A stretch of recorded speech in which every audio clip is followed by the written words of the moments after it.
Hi అండి, నమస్తే. ఈరోజు మన కిచెన్లో పల్లెటూరి పద్ధతిలో బగారా అన్నం అలాగే మటన్ కూరని చాలా సింపుల్గా టేస్టీగా ఎలా ప్రిపేర్ చేసుకోవాలో ఈ వీడియోలో మీకు చూపిస్తాను. ఇలా ప్రిపేర్ చేసిన మటన్ కూరని బగారా అన్నంతోనే కాదండి, రైస్, రోటీ, చపాతీస్లోకి ఎలా తీసుకున్నా కానీ చాలా రుచిగా ఉంటుంది. ఇక్కడ నేను కేజీ మటన్ని తీసుకున్నాను. కేజీ మటన్తో మటన్ కూరని ప్రిపేర్ చేస్తున్నాను. అలాగే ఎప్పుడు చేసేలాగా కుక్కర్లో కాకుండా మట్టి పాత్రలో ప్రిపేర్ చేస్తున్నానండి. మట్టి పాత్రలో ప్రిపేర్ చేసే ఏ కూర అయినా కానీ చాలా రుచిగా ఉంటుంది. అలాగే కేజీ వరకు రైస్ తీసుకున్నాను. కేజీ రైస్తో బగారా అన్నం ప్రిపేర్ చేస్తున్నాను. ముందుగా మటన్ కూరలోకి మసాలా కోసం 1 స్పూన్ వరకు గసగసాలు నానబెట్టాను. ఆ తర్వాత స్టవ్ మీద అడుగు మందంగా ఉండే పాత్రను పెట్టి కొన్ని ఎండు కొబ్బరి ముక్కలు తీసుకున్నాను. ఎండు కొబ్బరి ముక్కల్ని చాలా నిదానంగా వేయించుకోవాలి. ఇలా వేయించుకున్న తర్వాత వీటిని కూడా గసగసాలు నానబెట్టిన గిన్నెలోకి వేస్తున్నాను. ఇవి రెండు చక్కగా నానితే పేస్ట్ ఈజీ అవుతుందండి. ఆ తర్వాత మసాలా కోసం ఇక్కడ నేను 1 స్పూన్ వరకు ధనియాలని, నెక్స్ట్ ఒక 7-8 వరకు మిరియాలు తీసుకున్నాను. ఆ తర్వాత ఒక 3 యాలకులు, 2 లవంగాలు, కొంచెం దాల్చిన చెక్క, అలాగే కొంచెం రాతి పువ్వు తీసుకున్నాను. వీటన్నిటిని కూడా చాలా నిదానంగా మాడకుండా మంచి సువాసన వచ్చే వరకు వేయించుకోవాలి. ఇవి చక్కగా వేగిన తర్వాత మిక్సీ జార్లోకి వేస్తున్నాను. ఇలా వేసేసి పూర్తిగా చల్లారిన తర్వాత మసాలా ప్రిపేర్ చేయాలి. వీడియోలో చూపిస్తున్న విధంగా ఇలా మెత్తగా మసాలా పొడి పట్టిన తర్వాత మనం ముందుగా నానబెట్టిన కొబ్బరి ముక్కలు, గసగసాలు కూడా వేసేయాలి. గసగసాలు చక్కగా నానాలండి, అప్పుడే మెత్తగా అవుతాయి.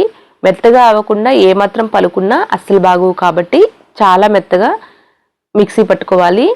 మసాలా పక్కన పెట్టేసి స్టవ్ మీద మట్టి పాత్రను తీసుకున్నాను. మట్టి పాత్ర ఒకవేళ అందుబాటులో లేకపోతే స్టీల్ పాత్రలోనైనా ఇదే ప్రాసెస్తో చేయొచ్చు. కాకపోతే మట్టి పాత్ర తీసుకుంటే చాలా రుచిగా ఉంటుంది కూర. తగినంత నూనె వేసి కాస్త వేడైన తర్వాత సన్నగా కట్ చేసి పెట్టుకున్న ఉల్లిపాయ ముక్కలు, ఒక 2 పచ్చిమిర్చి ముక్కలు కూడా వేశాను. వీడియోలో చూపిస్తున్న విధంగా ఉల్లిపాయ ముక్కల్ని చాలా సన్నగా కట్ చేయాలి. అప్పుడే కూరలో మంచిగా గ్రేవీ వస్తుంది. ఉల్లిపాయ ముక్కలు మగ్గటం కోసం మాత్రమే ఇక్కడ ఉప్పు వేశాను. ఆ తర్వాత కొంచెం పసుపుని, ఫ్రెష్గా దంచి పెట్టుకున్న అల్లం వెల్లుల్లి పేస్ట్ కూడా వేసేసి అంతా కూడా కలిపి మూత పెట్టి ఉల్లిపాయ ముక్కల్ని మరి కాస్త మగ్గించాలి. ఉల్లిపాయ ముక్కల కోసం కొంచెం మాత్రమే ఉప్పు వేశాను మగ్గటం కోసం. ముందుగానే మటన్కి సరిపడినంత ఉప్పు వేసాము అంటే మటన్ సరిగా ఉడకదు కాబట్టి కొంచెం ఉప్పు మాత్రమే వేయాలి. మటన్ ఉడికిన తర్వాత అప్పుడు కూరకి తగినంత వేసుకోవచ్చు. ఉల్లిపాయ ముక్కలు చక్కగా మగ్గిన తర్వాత ఇక్కడ నేను ముందుగానే నీట్గా క్లీన్ చేసి పెట్టిన మటన్ని వేస్తున్నాను. ఇలా వేసిన తర్వాత అంతా కూడా ఒకసారి కలిపేసి మళ్ళీ మూత పెట్టి ఈ మటన్లో నుంచి నీళ్లు ఊరిన నీళ్ళన్నీ కూడా చక్కగా ఎగిరిపోయే వరకు మధ్య మధ్యలో కలుపుకుంటూ మటన్ని ఉడికించాలి. ఈ మటన్ ఉడికేలోపు పక్కన బర్నర్ మీద మరొక పాత్రను పెట్టాను బగారా అన్నం కోసం. నెయ్యి వేసేయాలి. తగినంత నెయ్యి వేసి కొంచెం మాత్రమే నూనెని వేస్తున్నాను. అచ్చం నెయ్యితో చేస్తే అంత మంచిగా అనిపించదు కాబట్టి కొంచెం మాత్రమే నూనె వేశాను. ఆ తర్వాత ఓల్ బిర్యానీ స్పైసెస్ వేశాను. వీటిని 1 నిమిషం పాటు ఇలా చక్కగా చాలా నిదానంగా వేయించుకోవాలి లో ఫ్లేమ్లో పెట్టి. ఇవి కాస్త వేగిన తర్వాత ఇక్కడ నేను ఒక పెద్ద ఉల్లిపాయను తీసుకొని ఇలా పొడవుగా ముక్కలుగా కట్ చేయాలి. 3 పచ్చిమిర్చిని కూడా పొడవుగా చీల్చుకోవాలి. ఆ తర్వాత సన్నగా కట్ చేసి పెట్టిన కొత్తిమీర ఆకుని, కొంచెం పుదీనాని కూడా తీసుకుని ఒకసారి కలిపేసి ఫ్రెష్గా దంచి పెట్టుకున్న అల్లం వెల్లుల్లి కూడా వేసేసి అంతా కూడా కలిపేసేయాలి. ఈ బగారా అన్నం కోసం, మటన్ కూర కోసం ఖచ్చితంగా అప్పటికప్పుడు దంచిన అల్లం వెల్లుల్లి పేస్ట్ అయితేనే చాలా మంచి రుచి వస్తుంది. ఇలా ఒకసారి కలిపిన తర్వాత మూత పెట్టేస్తున్నాను. లో ఫ్లేమ్లో పెట్టి ఒక 5 నిమిషాల పాటు ఇలా మగ్గించాలి. ఆ తర్వాత ఒకసారి కలిపేస్తున్నాను. వెనకటి కాలంలో అమ్మమ్మ వాళ్ళు చేసే కూరల్లో మసాలాలన్నీ కూడా అప్పటికప్పుడు దంచినవి వేస్తారు కాబట్టి అంత మంచి రుచి వస్తుంది. ఇక్కడ నేను కొంచెం ధనియా పౌడర్ కూడా వేశాను. ఈ మసాలాలు అప్పటికప్పుడు మాత్రమే నూరి వేసుకోవాలండి, అప్పుడే మంచి రుచి వస్తుంది. ఉల్లిపాయ ముక్కలు చక్కగా వేగిన తర్వాత ఇక్కడ నేను తగినంత నీళ్లు వేశాను. నీళ్ళని ముందుగానే కొలిచి పక్కన పెట్టాను. తగినంత ఉప్పు కూడా వేసేసి అంతా కూడా ఒకసారి కలిపి మూత పెట్టి ఎసరు బాగా కాగనివ్వాలి.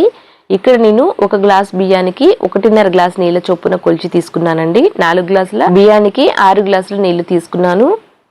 ఆ తర్వాత ఎసరు కాగేలోపు ఇక్కడ చూడండి మటన్ కూడా చక్కగా ఉడుకుతుంది కదా. ఈ మటన్ని ఒకసారి కలిపేసేయాలి.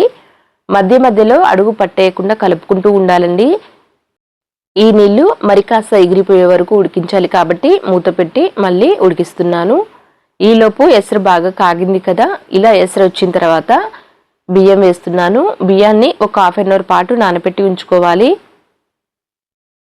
బియ్యం నానడం వల్ల అన్నం చక్కగా ఉడుకుతుంది, పొడి పొడిగా ఉంటుంది కాబట్టి ఖచ్చితంగా ఒక హాఫ్ అన్ అవర్ పాటు బియ్యం నానబెట్టిన తర్వాత మాత్రమే బగారా అన్నం వండుకోవాలి. ఇక్కడ నేను మనం రోజు ఇంట్లో వాడే బియ్యమే తీసుకున్నాను. ఇలా వేసిన తర్వాత అంతా కూడా ఒకసారి కలిపి మూత పెట్టి ఉడికించాలి. ఈ అన్నం ఉడికేలోపు మళ్ళీ ఒకసారి మటన్ని చూస్తున్నాను. ఇక్కడ చూడండి నీళ్లు చక్కగా ఎగిరిపోయాయి కదా. ఇలా కొంచెం మాత్రమే ఉండాలి, ఒక పావు వంతు మాత్రమే నీళ్లు ఉండాలి. ఇలా ఉన్నప్పుడు మనం ముందుగా మసాలా పేస్ట్ చేసాం కదా, ఆ మసాలా పేస్ట్ని ఉప్పు కారం వేసాము అంటే ఈ మసాలా పేస్ట్తో పాటు ఉప్పు కారం అన్నీ కూడా ముక్కలకి చక్కగా పడతాయి. ఈ నీళ్లు మరి పూర్తిగా ఎగిరిపోయే వరకు ఉడికించకూడదు. జస్ట్ ఒక పావు వంతు ఉన్నప్పుడు మాత్రమే ముందుగా పట్టిన మసాలా పేస్ట్ని, కూరకి తగినంత ఉప్పును కూడా వేశాను. ఈ రెండు కూడా అంతా కూడా చక్కగా కలిపేసేయాలి. ముక్కలకి పట్టే విధంగా కలిపేసి ఒక 5 నిమిషాల పాటు మూత పెట్టకుండానే ఉడికించాలి. మటన్ కూరలో మనం ముందుగా ప్రిపేర్ చేసిన ఈ మసాలా పేస్ట్ వల్ల కూరకి చాలా మంచి రుచి వస్తుందండి. ఇలా 5-6 నిమిషాల పాటు ఉడికించిన తర్వాత ఇప్పుడు రుచికి తగినంత కారం కూడా వేస్తున్నాను. కారం వేసి కారంలోని పచ్చివాసన పోయే వరకు మరికొద్దిసేపు ఉడికించాలి. ఇక్కడ నేను కారం అంతా చక్కగా కలిపేసిన తర్వాత మూత పెట్టేస్తున్నాను. ఇలా ఉడికించడం వల్ల ఈ మసాలా పేస్ట్తో పాటు కారం కూడా ముక్కలకి చక్కగా పడుతుంది. ఈలోపు ఇక్కడ చూడండి అన్నం కూడా చక్కగా ఉడుకుతుంది కదా. మూత తీసి అంతా కూడా ఒకసారి కలిపేసేయాలి. ఈ ఎసరంతా కూడా ఎగిరిపోయే వరకు ఇప్పుడు మూత తీసి కొద్దిసేపు ఉడికించాలి. వీడియోలో చూపిస్తున్న విధంగా ఇలా ఉడికించిన తర్వాత ఇప్పుడు లో ఫ్లేమ్లో పెట్టి కొద్దిసేపు ఉడికించాము అంటే అన్నం ప్రిపేర్ అయినట్లే. ఇలా కాస్త ఎసర ఉన్నప్పుడే అడుగు నుంచి ఒకసారి కలిపి మూత పెట్టి లో ఫ్లేమ్లో పెట్టేసేయాలి. ఒక 5 నిమిషాల పాటు ఉడికించాము అంటే అన్నం ప్రిపేర్ అవుతుంది. ఇక్కడ చూడండి కూరలో నుంచి ఇలా నూనె బయటికి సెపరేట్ అవ్వాలి. ఇలా ఉడికించిన తర్వాత అడుగు నుంచి ఒకసారి కలిపేసి గ్రేవీకి తగినంత వాటర్ వేసుకోవాలి. ఇక్కడి వరకు కొంచెం కూడా నీళ్లు వేయలేదు కదండి, ఇప్పుడు తగినంత నీళ్లు వేయాలి. ఒకవేళ ముక్కలు చక్కగా ఉడికి గ్రేవీ సరిపోతుంది అనుకుంటే అవసరం లేదు. ఇక్కడ ముక్కలు కాస్త ఉడకాలి, అలాగే కాస్త గ్రేవీ కావాలి కాబట్టి నేను కొంచెం నీళ్లు వేస్తున్నాను. ముక్క ఉడికిందో లేదో ఒకసారి చెక్ చేయాలి. ఆ తర్వాత తగినంత నీళ్లు వేసుకోవాలి. ఇక్కడ నాకు ఒక 90% వరకు ఉడికాయి. మరి కొద్దిసేపు ఉడికించాలి కాబట్టి కొంచెం నీళ్లు వేశాను. అలాగే గ్రేవీ కూడా కావాలి కాబట్టి కొంచెం మాత్రమే నీళ్లు వేశాను. అలాగే సన్నగా కట్ చేసి పెట్టిన కొత్తిమీర ఆకుని ఫ్రెష్గా దంచుకున్న మసాలా పొడి కూడా వేసేసి అంతా కూడా ఒకసారి కలిపేస్తున్నాను. ఇలా కలిపేసి కాస్త దగ్గరగా అయ్యే వరకు ఉడికించాలి. ఇక్కడ నేను మూత పెట్టేస్తున్నాను. ఈ మటన్ ఉడికేలోపు అన్నం కూడా చక్కగా ఉడికింది చూడండి. వీడియోలో చూపిస్తున్న విధంగా అన్నం ఇలా పొడి పొడిగా ఉడకాలి. బియ్యం చక్కగా నానితేనే అన్నం ఇలా ఉడుకుతుందండి. కాబట్టి హాఫ్ అన్ అవర్ పాటు నానబెట్టిన బియ్యంతో మాత్రమే ఈ బగారా అన్నం ఉడికించుకోవాలి, అప్పుడే రుచిగా ఉంటుంది. ఇలా ఒకసారి కలిపిన తర్వాత ఇక్కడ నేను నేతిలో వేయించిన జీడిపప్పులు వేస్తున్నాను. జీడిపప్పులు ఇష్టమైతే వేసుకోవచ్చు, లేకపోయినా పర్వాలేదు. ఎక్కువ మసాలా వాడకుండా ఇలా లైట్ మసాలాతో పాతకాలంలో చేసే విధంగా ఈ బగారా అన్నం ఇలా ఒకసారి ట్రై చేయండి, చాలా రుచిగా ఉంటుంది. ఇలా వేసిన తర్వాత స్టవ్ ఆఫ్ చేస్తున్నాను. స్టవ్ ఆఫ్ చేసేసి ఒక 10 నిమిషాల పాటు వదిలేసేయాలి. ఈలోపు చూడండి మటన్ కూడా చక్కగా ఉడుకుంటుంది. ఇప్పుడు అంతా కూడా అడుగు నుంచి ఒకసారి కలిపేసేయాలి. కూరలో నుంచి ఇలా నూనె సెపరేట్ అవ్వాలి. ఇలా కలిపిన తర్వాత ఒకసారి ముక్క ఉడికిందో లేదో చెక్ చేసేసేయాలి. చక్కగా ఉడికినట్లయితే స్టవ్ ఆఫ్ చేసేసేయాలి. ఇక్కడ నేను ఉడికింది కాబట్టి ఇప్పుడు ఈ స్టేజ్లో స్టవ్ ఆఫ్ చేస్తున్నాను. ఈ మాత్రం గ్రేవీ ఉండాలండి, అప్పుడే చాలా రుచిగా ఉంటుంది. ఒకవేళ ఇంకా దగ్గరికి కావాలన్నా ఉడికించుకోవచ్చు. ఇప్పుడు స్టవ్ ఆఫ్ చేసేసి పక్కకు పెట్టి ఒక 10 నిమిషాల తర్వాత మళ్ళీ చూపిస్తున్నాను చూడండి.